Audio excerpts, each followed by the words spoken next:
What's up everyone, it's Bones here. In today's video, I'll be going over the Naturia Ishizu deck, but before I begin, if you happen to enjoy content like this, clicking on those thumbs up and subscribe buttons would be greatly appreciated, as it goes a long way in supporting the channel and shows me that you like content like this. I'd like to start off by saying that I think Mole Cricket and Camellia, as you'll see momentarily, are great card design because, as you see, the ability to normal summon the Mole Cricket, have a quick effect tribute even though it can get stopped by something like an imperm on draw phase or standby phase because it's during a main phase effect. Having these cards being able to glue what the entire archetype does through Mole Cricket being able to get Camellia, and Camellia being able to save your tributes while both cards have effects to special summon bodies is just extremely helpful. The ability to have Mole Cricket special summon from deck and Camellia send from deck is also really powerful.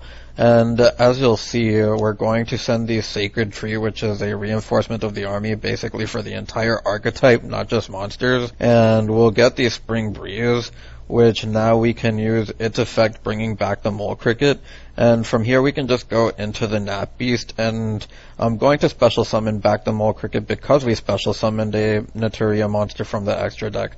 Now I'm going to show a couple of things here that can be done if going second in the mirror match, though I just want to resolve some of the things. I won't necessarily respond to them, just to show what can be done in different matchups as well. So from here, I'm going to normal summon the Mole Cricket. This can be anything that your opponent does, but the point is for you to use the Mole Cricket. And whatever your opponent does, you can use the Mole Cricket when you want to.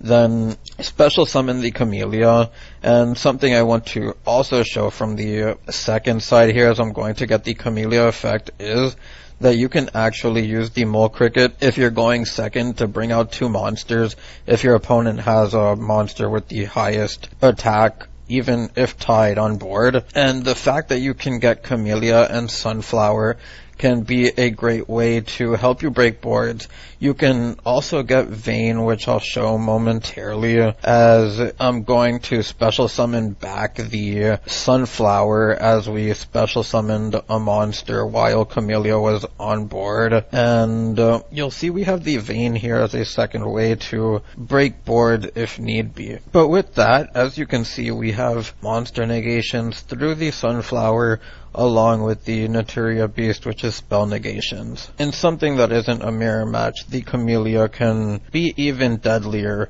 as your opponent has ways to benefit off of your Camellia as well, depending on the circumstances in the mirror match. So for the second combo here, and this time I'll be doing a full hand so that you can get an idea of how the deck works. And as you'll see, we're playing the Vernisylph stuff still, though we've lowered the amount, as I'll go through that in the deck profile. But I'm going to use the Awakening Forest, pitching the statue and sending a Sunflower, which now we can special summon back the statue and give us protection from something like Nibiru straight away. From here, we're going to use the Seedlings and Haze, pitching the Sentry, and this will grab us the Kelbeck, which is something important to note.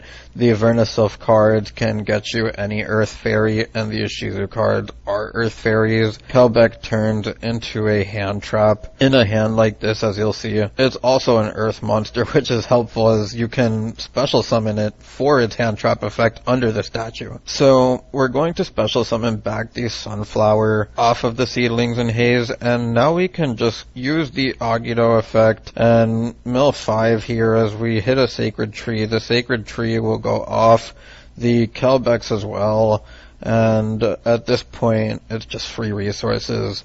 Not much to say about that, but we're going to add the Sacred Breeze off of the Sacred Tree, and from here we can normal summon the Mole Cricket, use its effect, go into Camellia, much like our last combo. Camellia can then get a send, and we're going to get the Stink Bug. You play the Stink Bug because you're pretty low attack and defense all across the board with the Naturias, and having a Stink Bug to just end the battle phase and stop an attack can give you the momentum needed to win on the next turn. So from here we're going to set the Spring Breeze, go on to the opponent's turn, and I'm just going to show what you can do. So I'm going to normal summon the Sentry, then use the Camellia to get a body on board as we get the Stink Bug to protect ourselves.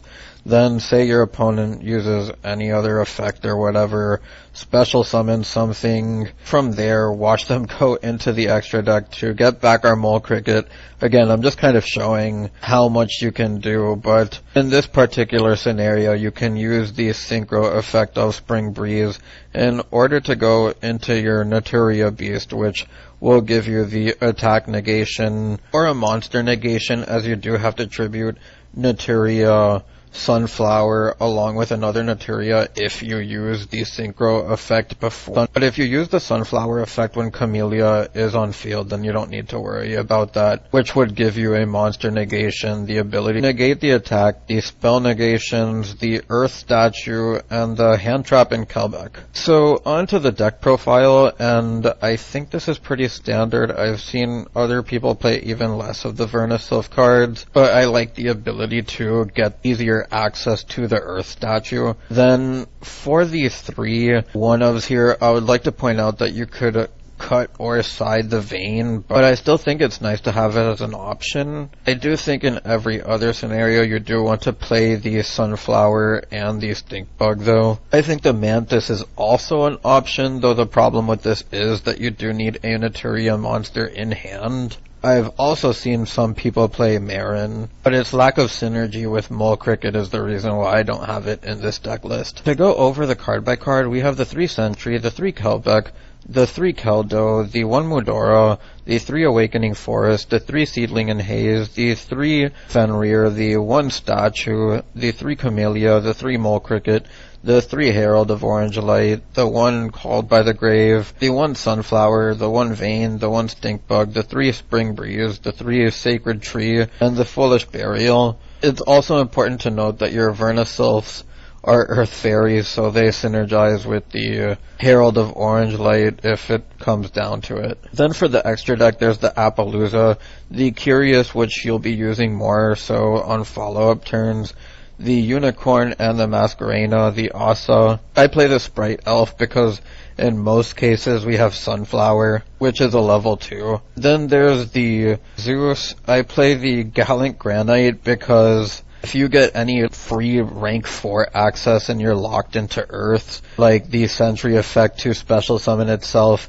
and get another level 4 Earth fairy monster from your graveyard, you can go into the Gallant Granite, search the statue, and then normal summon it. And that's before your 5th summon. Then there's the Abyss Dweller, the Baguska, the number 60, the Barkion, the Beast, the Trishula, and the Crystron Synchro.